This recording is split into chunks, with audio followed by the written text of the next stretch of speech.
আপনি যেহেতু নতুন দেশে প্রবেশ করবেন, এই ফিলিস্তিনে আপনার অনেক সম্মান আছে, এখানে আপনি প্রথমবার আসছেন, এখানকার লোকেরা আপনাকে সেলিব্রিটি করবে, এখানকার লোকেরা আপনার সম্মান করবে, যার জন্য যদিও আমার পারি হলো উটের উপরে বসে থাকা, আর আপনার উটের লাগাম ধরে টানা, না না এটা বেয়াদবি করা যাবে না, এইবারে আমি গোলাম উটের লাগাম ধরে সামনের দিকে টানবো, আপনি খলিফাতুল মুসলিমিন, আপনাকে উটের উপরে সাওয়ার হয়ে থাকতে হবে। জোরে বলুন।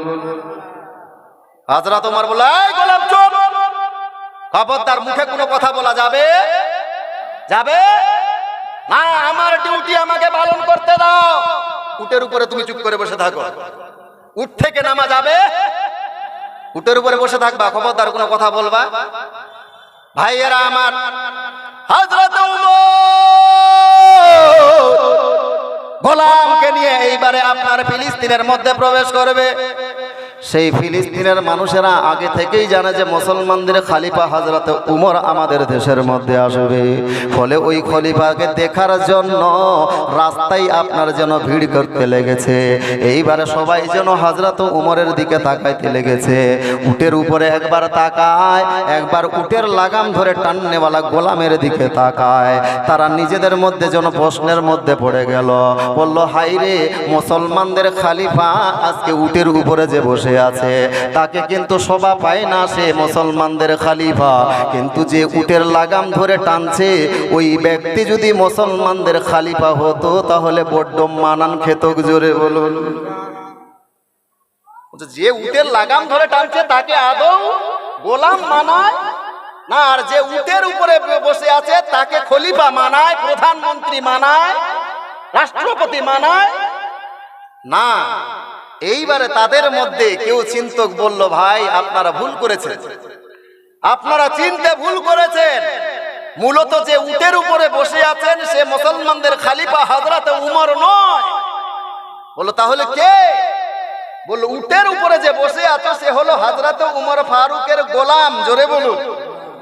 এবং উটের লাগাম ধরে যে টানছে সে হলো অর্ধেক জাহানের বাদশা, রাষ্ট্রপতি হযরত উমর। জোরে বলুন। খলিফাতুল মুসলিমিন হযরত উমর। ভাইয়েরা আমার, আমার নবীর আদর্শ নিয়ে হযরত উমর ফিলিস্তিনের মধ্যে রওনা। ইসলামের প্রচার বাবা তলোয়ার দিয়ে করতে হয় নাই, ইসলামের প্রচার বল্লম দিয়ে করা হয় নাই, ইসলামের প্রচার আপনার বন্দুক পিস্তলের আপনার ভয় দেখিয়ে কাউরো করা হয় নাই। হযরত উমর ফারুক এই রাষ্ট্রপতির এই আদর্শ দেখে ফিলিস্তিনের বেঈমানের দলেরা আমার নবীর কলমা পড়ে মুসলমান হয়ে গেল। জোরে বলুন। একটা আদর্শ দেখে মুসলমানদের খলিফার যদি এই আদর্শ হয়, না জানি তার নবীদের আদর্শ কি ছিল। জোরে বলুন। মুসলমানদের খলিফার যদি এই আদর্শ হয় তাহলে তাদের নবীর বাকি আপনার ক্যারেক্টার ছিল, চরিত্র ছিল। ভাইয়েরা আমার, দলে দলে সেই ফিলিস্তিনের মানুষ হযরত উমর ফারুকের কাছে এসে আমার নবীর নামে কলমা পড়ে মুসলমান হতে লাগলো। ওই ফিলিস্তিনের সরজমিনে একটা আপনার গির্জাঘর আছে, যেই গির্জাঘরের মধ্যে একজন নিয়মিত আপনার কি বলে পাদ্রী, একটা পপ আপনার সেই গির্জার ভিতরে আপনার তাদের পূজা পাঠ করে। হঠাৎ করে উনি হযরত উমর ফারুককে ডেকে পাঠালেন। হযরত উমর ফারুককে ডেকে বলতে লাগলো, হে খলিফাতুল মুসলিমিন হযরত উমর, আমি আপনার ব্যবহারে মুগ্ধ, আপনার চরিত্রে আমি মুগ্ধ হয়ে গিয়েছি, সুতরাং একটু চলেন আমাদের গির্জা দেখে আসবেন। ভাইয়েরা আমার, হযরতে উমর ফারুককে নিয়ে এইবারে গির্জাটাকে ঘুরে ঘুরে দেখানো হচ্ছে। হে নবীর উম্মতের দল, হে পর্দার আড়ালের মা, এইবারে যখন ঘুরে ঘুরে আপনার গির্জা দেখা হয়েছে, হযরত উমর দেখেন হঠাৎ যেন আসরের ওয়াক্ত হয়ে গিয়েছে, আসরের নামাজের সময় হয়ে গিয়েছে। হযরত উমর বলতে লাগলো, পাদ্রী, এই পপ, আমার আসরের ওয়াক্ত হয়ে গিয়েছে, আমাকে নামাজ পড়তে হবে, একটু আমাকে নামাজ পড়ার জায়গা করে দেন। ওই পাদ্রী বলতে লাগলো, উমর, আমরা এই গির্জার ভিতরে সেই স্রষ্টার ইবাদত করি, যদি আপনি চান তাহলে আপনি এই গির্জার ভিতরে আল্লাহর ইবাদত করতে পারেন, আমি আপনার জন্য জায়গা পরিষ্কার করে দিচ্ছি। রে যুবক, হযরত উমর বলতে লাগলো, পাদ্রী, না না না, গির্জার ভিতরে নামাজ পড়তে পারবো না, আমি উমর এই গির্জার বাহিরে আমার নামাজ পড়ার ব্যবস্থা করে দেওয়া হোক। এইবারে হযরত উমর ফারুকের জন্য ওই গির্জার বাহিরে নামাজ আপনার পড়ার ব্যবস্থা করে দেওয়া হলো। হযরত উমর সেই গির্জার বাহিরে আসরের 2 রাকাত নামাজ আদায় করলেন। যেহেতু মুসাফির অবস্থায় 4 রাকাতের নামাজ 2 রাকাত পড়তে হয়, হযরত উমর মুসাফির অবস্থায় ছিলেন। এইবারে আসরের 2 রাকাত নামাজ সেই গির্জার বাহিরে পড়লেন। নামাজ পড়ার পর হযরত উমর বলতে লাগলো, পাদ্রী আসেন, কি খবর বলল আপনি বলেন দেখি, আমি উমর আপনাদের ওই গির্জার ভিতরে কেন নামাজ পড়লাম না? ওই পাদ্রী বলতে লাগলো, খলিফাতুল মুসলিমিন উমর, আমার মনের মধ্যে এটা প্রশ্ন হয়েছিল, কিন্তু সাহস পাচ্ছিলাম না যে আপনারে প্রশ্ন করব। বলেন দেখি আপনি কি কারণে আমাদের এই গির্জার ভিতরে নামাজ পড়লেন না? নবীর উম্মতের দল, হযরত উমর বলতে লাগলো, রে পাদ্রী প্রভু শোনো শোনো, আমি উমর আমার যেন ভয় হয়, না জানি আজকে এই আমি উমর এই তোমাদের পাদ্রী কি বলে গির্জার ভিতরে নামাজ পড়ার কারণে আমার পরের জেনারেশন মুসলমানরা যখন জানতে পারবে যে আমাদের খলিফাতুল মুসলিমিন উমর এই গির্জার ভিতরে 2 রাকাত নামাজ পড়েছে, এই 2 রাকাত নামাজ পড়ার কারণ হয়তো তোমাদের গির্জা ভাঙ্গার কারণ হয়ে দাঁড়াবে। আমি মুসলমানদের খলিফা, মুসলমানরা যখন ইতিহাস পড়ে পড়ে জানতে পারবে আমাদের খলিফাতুল মুসলিমিন উমর এই গির্জার ভিতরে নামাজ পড়েছে, আমার মুসলমান ভাইয়েরা হয়তো এই গির্জাটাকে ভেঙে মসজিদ নির্মাণ করবে। যার জন্য আমি উমর চাইলাম, না না, তোমাদের মসজিদ তোমাদের গির্জাকে ভেঙে আমাদের মুসলমানরা মন্দির আপনার কি বলে মসজিদ তৈরি করবে না, এটা হতে হবে না, এটা হতে দেওয়া যাবে না। তোমাদের গির্জায় গির্জা থাক, আমরা মুসলমান, আমি অন্য জায়গায় নামাজ পড়ব। নবীর উম্মতেরা দল, হযরত উমর যেই জায়গায় আপনার ওই গির্জার বাহিরে 2 রাকাত নামাজ পড়েছিলেন, ওই গির্জার বাহিরে আজও ওখানে একটা মসজিদ আছে, যেই মসজিদটার নাম হলো মসজিদে উমর। জোরে বলুন। গির্জার ভিতরে নামাজ না পড়ে বাহিরে পড়েছিলেন, ওই বাহিরে এখনো ফিলিস্তিনের সরজমিনে মসজিদে উমর নামে একটি মসজিদ আছে। হযরত উমর বলছেন যে আমি যদি নামাজ পড়তাম মুসলমানদের খলিফা, পরের জেনারেশন মুসলমানরা জানতে পারত যে আমাদের খলিফাতুল মুসলিমিন উমর এই গির্জার ভিতরে 2 রাকাত আপনার নামাজ পড়েছে, এই নামাজ পড়ার কারণে হয়তো তোমাদের গির্জা ভেঙে মসজিদ তৈরি করবে। যার জন্য আমি উমর তোমাদের গির্জার ভিতরে নামাজ পড়লাম না। তাহলে এবার আপনাদেরকে বিচার দিলাম, বিচারটা আপনারাই করেন। আমাদের মুসলমানরা ইতিপূর্বে কোন মন্দিরকে ভেঙে মসজিদ করেছে না, এটা আমাদের উপরে আরোপ লাগানো হয়েছে, কিন্তু জোর যার মুলুক তার বলার কিছুই নাই। ভাইজান, মুসলমানরা কাউরো মন্দিরকে ভেঙে মসজিদ করে নাই। যদি তাই করত তাহলে মুসলমানরা এই ভারতের মধ্যে 1 বছর নয় 2 বছর নয় প্রায় 850 বছর রাজত্ব করেছে। সেই সুলতানি পিরিয়ডে এই ভারতের মধ্যে একটাও মন্দির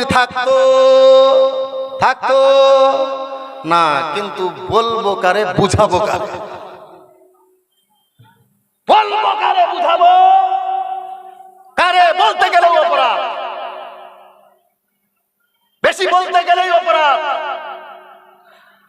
আমাদের একজন যোগ্য বিজ্ঞ মুফতি সুলেমান আজহারী সাহেব তেমন কি বলেছিলেন, হার্ড ল্যাঙ্গুয়েজ বলার জন্য তারা নাকি বলে আপনার কি বলে জেল হবে। মাত্র 3 দিনের কথা বলে প্রায় 1 মাস হতে চললো, এখন পর্যন্ত ছাড়ে। অথচ আমাদের নিয়ে কত কটূক্তি করেছে, আমরা তো আদৌ একবারও বলি না। আমাদেরকে দেশ ছেড়া করবে, কাটুয়া বলেছে, কত কি বলেছে। ভাইয়েরা আমার, এই দুঃখের কথা কারে বলবো? মুসলমান আপনার গলায় তলবারি চালাবে, আপনি কান্নাও করতে পারবেন না, কান্না করলেও অপরাধ। আপনার গলায় বসে ছুরি চালাবে, আপনি কেন লাগছে, আমাকে লাগছে এটাও বলতে পারবে, এটা বলাও বলে অপরাধ, এটাও বলা যাবে। ভাইয়েরা আমার, এখনো সময় আছে রে যুবক,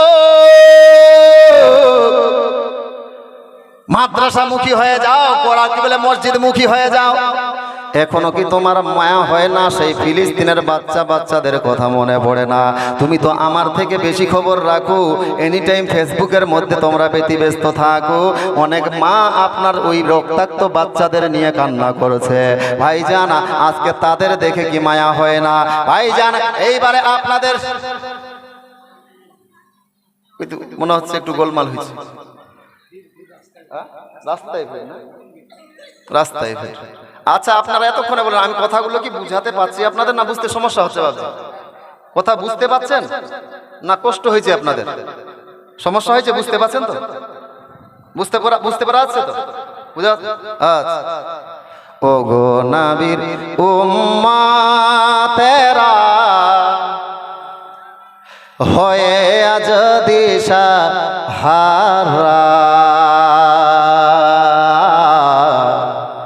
ও গো নবীর উম্মতেরা হয়ে আজ দিশাহারা,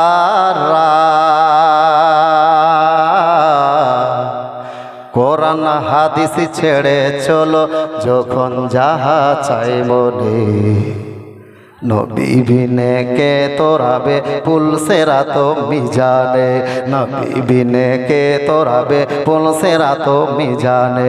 চলো চলো চলো মুমিন চলো নবীর সন্ধানে, নবী বিনে কে তোরাবে পুলসেরা তো মিজানে, নবী বিনে কে তোরাবে পুলসেরা তো মিজানে। নবী আমার জীবন ভরে দিনের লাগি কষ্ট করে, নবী আমার জীবন ভরে এই উম্মতের লাগি কষ্ট করে, দন্দন শহীদ করিলেন উহুদেরই ময়দানে, নবী বিনে কে তোরাবে পুলসেরা তো মিজানে, নবী বিনে কে তোরাবে পুলসেরা তো মিজানে। চলো চলো চলো মুমিন চলো নবীর সন্ধানে, নবী বিনে কে তোরাবে পুলসেরা তো মিজানে। এই উম্মতের দল আপনি ভাবিয়েন না রে ভাই, ইসলাম আপনার বাড়িতে খুব সহজে এসেছে। এই ইসলামের জন্য কত সাহাবীদের রক্ত মিশ্রিত আছে। এই ইসলাম আমার আপনার বাড়িতে পৌঁছবার জন্য কত বাচ্চা বাচ্চা সাহাবিয়া নিজের চোখের পানি ফেলে এই ইসলাম আমার আপনার বাড়িতে পৌঁছিয়েছে। আপনারা ইতিহাস শুনে থাকবেন, শিয়াবে আবু তালিবের মধ্যে মুসলমানদেরকে 3 বছর যাবৎ বন্দী করে রাখা হয়েছিল। 3 বছর ধরে বন্দী করে রাখা হয়েছে রে মা, এ পর্দার আড়ালের মা। মুসলমানদের কোনো অপরাধ নাই, মুসলমানরা কাউরো সঙ্গে মারপিট করে নাই, কাউরো সঙ্গে ঝগড়াঝাটি করে নাই, কাউরো বাড়িতে চুরি করতে যায় নাই। একটাই কারণ, আমার নবীর কলমা পড়ার জন্য মুসলমানদেরকে আপনার 3 বছর ধরে শিয়াবি আবু তালিবের মধ্যে বন্দী করে রাখা হয়েছে। 3 বছর ধরে যাবৎ মুসলমানরা খাবে তো কি খাবে? আমরা 2টা মাস লকডাউনের মধ্যে আপনার বাড়িতে ছিলাম, তো আমরা বাড়িতে থাকতে পারতাম না। 2টা বছর বসে খাবার কারণ 2টা মাস বসে থাকার কারণে আমাদের বাড়িতে অভাব অনটন ছেয়ে গিয়েছিল। মুসলমানরা 2 মাস নয় 3 বছর ধরে শিয়াবি আবু তালিবের মধ্যে বন্দী। মুসলমান খাবে তো কি খাবে? খাবার সেই রকম নাই। যখন খাবার শেষ হয়ে গেল, ওই ক্ষুধার জ্বালা সহ্য না করতে পেরে মুসলমানরা ওই গাছের পাতাগুলো ছিঁড়ে ছিঁড়ে ওই গাছের পাতাগুলো খেয়ে নিজের খিদা নিবারণ করতে লাগলো। পর্দার আড়ালের মা, যখন গাছের পাতাও শেষ হয়ে গেল, মুসলমান এইবারে খাবে তো কি খাবে? খাবার নাই, কি খাবে? শেষের বেলায় মুসলমান দা আর কুড়াল দিয়ে গাছের ছালগুলোকে ওই গাছ থেকে ছড়িয়ে, যেইভাবে আপনারা কুশিয়ার চিবিয়ে চিবিয়ে খান, মুসলমানরা ক্ষুধার জ্বালা নিবারণ করার জন্য ওই গাছ থেকে ছালগুলোকে ছড়িয়ে কুশিয়ারের মতো চিবিয়ে চিবিয়ে তার রস খেতে লাগলো। পর্দার আড়ালের মা, আপনাদের কোলে যেমন সন্তান আছে রে মা, কাছেও সেই রকম ছোট্ট ছোট্ট সন্তান, ওই ছোট্ট ছোট্ট সন্তানরা গাছের পাতা খেতে চায় না, আপনার কি বলে গাছের ছাল খেতে চায় না। ওই বাচ্চারা মায়ের কাছে কেঁদে কেঁদে বলছে, আম্মু ক্ষুধার জ্বালা সহ্য করতে পারি না, আমাদের একটু খাবার দাও, আমাদের একটু খাবার দাও। মা বাচ্চাদের সান্ত্বনা দিয়ে বলে, রে বাবা, আমি এই সকাল বেলায় তোমারে খাবার দিতে পারলাম না, তোমারে দুপুর বেলায় খাবার দিব। দুপুরে আশাবাদী হয়ে বাচ্চারা মায়ের কাছে বাসন নিয়ে যেয়ে বলে, আম্মু সেই সকাল বেলায় খাবার খায় নাই, এখন পর্যন্ত পেটের মধ্যে ক্ষুধা লেগে আছে, আমাদের দুপুর বেলায় খাবার দিতে চেয়েছিলেন, মা আমাদের একটু খাবার দাও। মা চিন্তা করলো, বাচ্চাদেরকে যদি 2 টাইম দিই, দুপুর বেলায় আর রাত্রি বেলায়, তাহলে যেই খাবারটা আমরা বাচ্চাদের জন্য জগিয়ে রেখেছি সেই খাবারটা তাড়াতাড়ি শেষ হয়ে যাবে। যার জন্য মা বলতে লাগলো, বাবা দন তোমরা রাত্রি বেলায় আসো, সেই সন্ধ্যা বেলায় আসবে, আমি মা তোমাদেরকে পেট ভরে খাবার দিব। ও পর্দার আড়ালের মা, আপনাদের কোলে যেই বাচ্চাগুলো বসে বসে আছে রে মা, এই বাচ্চারা পেট ভর্তি খাওয়ার পরে একটা যদি ললিপপ চকলেটের জন্য কান্না করে রে মা, আপনি মা সেই বাচ্চার কান্না সহ্য করতে পারেন না। আপনার বাচ্চা পেট ভর্তি করে খাবার পরে একটা কুড়কুড়ে খাবার জন্য যদি কান্না করে, আপনি মা সেই বাচ্চাটার দিকে দেখে থাকতে পারেন না। আপনার কাছে পয়সা না থাকলে আপনার শাশুড়ির কাছ থেকে ধারলেন অথবা আপনার জায়ের কাছ থেকে ধারলেন, কিন্তু এই বাচ্চারা ললিপপ চকলেট খাওয়ার জন্য কান্না করে না রে মা, এই বাচ্চারা কুড়কুড়ে খাওয়ার জন্য কান্না করে না, ওই বাচ্চারা পেটের ক্ষুধা নিবারণ করার জন্য বলছে, আম্মা সকাল বেলায় খায় নাই, দুপুর বেলায় খায় নাই, রাইতের বেলায় আমাদের খাবার দিতে চাইছিলেন, রাইতের বেলায় আমাদের খাবার দেন না। মা এইবারে বাচ্চাদেরকে সান্ত্বনা দেওয়ার জন্য একটা পুটলি বার করলেন। ওই পুটলিটা মা যেইভাবে আপনারা হোল্ডিক্সের বইয়ম খুলে, ওই হোল্ডিক্সের বইয়ম খুলে 2 চামচ কিংবা 3 চামচ হোল্ডিক্স বের করে 1 গ্লাস গরম দুধ বা গরম জলের সঙ্গে আপনার মিশ্রণ করে বাচ্চাকে খাওয়ানা। ওই মারা কি করলেন, 3 চামচ নয়, 2 চামচ নয়, কেবল মাত্র হাফ চামচ ওই পুটলি থেকে হাফ চামচ ছাতু বের করে 1 গ্লাস ঠান্ডা পানির সঙ্গে মিশ্রণ করলো। 1 গ্লাস ঠান্ডা পানির সঙ্গে মিশ্রণ করে ওই বাচ্চাদের মুখের মধ্যে দিল। মা ইসলামটা এমনিতেই আসে নাই রে মা, এই ইসলাম আসার জন্য, ইসলাম আমার আপনার বাড়ির দুয়ার পর্যন্ত পৌঁছবার জন্য কত মহিলা আপনাদের মতো কত মহিলা রক্ত ঝরিয়েছে। আপনার কোলে যে বাচ্চা আছে, এই ছোট্ট ছোট্ট বাচ্চাদের চোখের পানি এই ইসলাম আমার আপনার বাড়িতে পৌঁছবার জন্য তাদের চোখের পানি মিলে আছে। হ্যাঁ বলাই গায়ের মানুষ, এইবারে একটু আপনাদের সামনে ওয়াজ করবো রে বাবা, তবে বিরক্ত হইয়েন না। যেই সাহাবী রাসূল ইসলামকে ভালোবেসে তারা না খেয়ে আপনার 3 বেলার জায়গায় 1 বেলা হাফ চামচ আপনার ছাতু খেয়ে দিন গুজারা করেছে। বাচ্চা বাচ্চা ছেলেরা পর্যন্ত আমার নবীর জন্য পাগল, আমার নবীকে ভালোবেসে ইসলামকে ভালোবেসে এত কষ্ট করেছে, তাও ইসলাম থেকে ফিরে যায় না। আমি আপনাদেরকে বলবো না রে বাবা, আপনাদেরকেও এইভাবে 2 বেলার জায়গায় 1 বেলা খাইতে হবে। আমি এই কথাও বলবো না যে আপনাকে পেট ভর্তি করে খাবার চলবে না, না রে বাবা না, আপনি পেট ভর্তি করে খাবার খান, 3 বারের জায়গায় 4 বারে খান, আমি আপনাকে এটাও নিষেধ করব না। তবে আজকে শুনলাম নাকি এই কোরআন ও হাদিসের শিক্ষা দেওয়ার জন্য আজকে আপনাদের গ্রামে একটা মাদ্রাসা কায়েম করা হবে। ওই মাদ্রাসাটার মহব্বতে, আমার নবীর প্রেমে, আমার নবীর মহব্বতে আপনার উপার্জন থেকে একজন বান্দার কাছ থেকে দেখতে চাই। আল্লাহ যাদেরকে সম্পদ দিয়েছে মাত্র 5,000 টাকা ওই রসুলের ঘরের জন্য কুরবানি করতে পারবে না। এই মর্দে মুজাহিদ, আমার নবীর উম্মতেরা দল তাইকে এই ভরা মজলিসের মধ্যে, এই বলাই গায়ের মধ্যে, আপনার গিয়াসিল গায়ের মধ্যে একজন আমার নবীর মুহিব, আমার নবীকে অত্যন্ত ভালোবাসেন, মাত্র একটা বান্দা আপনার কাছে 5,000 টাকা চাইবো, আমি 5 কোটি টাকারও কথা বলে নাই, 5 লাখ টাকারও কথা বলে নাই ভাইজান। যেই লোক আপনার নিজের বাড়িটা হয়তো 50 লাখ বা 30 লাখ টাকা খরচ করে তৈরি করেছে না, আমার রসুলের ঘরের জন্য আমি বলবো না যে আপনাকে 30 লাখ টাকা দিতে হবে, আমি বলবো না যে 5 লাখ টাকা দিতে হবে, কেবলমাত্র আপনার ইনকাম থেকে 5,000 টাকা কোরবানি করতে পারবেন না, এইরকম কোন মর্দে মুজাহিদ থাকলে একটু সামনের দিকে আসবেন, আপনার জন্য জান খুলে প্রাণ খুলে দোয়া করব। মাত্র একজন বান্দা, আল্লাহ যাদেরকে সম্পদ দিয়েছে, যাই মাসে 30,000 টাকা অথবা 50,000 টাকা রোজগার করেন রে ভাই, আমি বলবো না যে এক মাসের স্যালারি আপনাকে দিতে হবে, না রে বাবা না, এত বড় অঙ্কে অ্যামাউন্ট আমি আপনার কাছে চাইবো না, কেবলমাত্র আপনার উপার্জন থেকে 5,000 টাকা আজকে আমার রসুলের মহব্বতে কুরবানি করতে হবে। নাই কি এই ভোলা গিয়ার মধ্যে একজন মর্দে মুজাহিদ মাত্র একজন আপনার 5,000 টাকা কুরবানি করবেন, হবে না? আমার তো মন বলছে এই জায়গাতে 5,000 নয়, আমার মন বলছে 50,000 টাকা দেনেওয়ালাও ব্যক্তি বসে আছে, কিন্তু 50,000 টাকা, এত টাকা আপনাদের কাছে চাইবো না।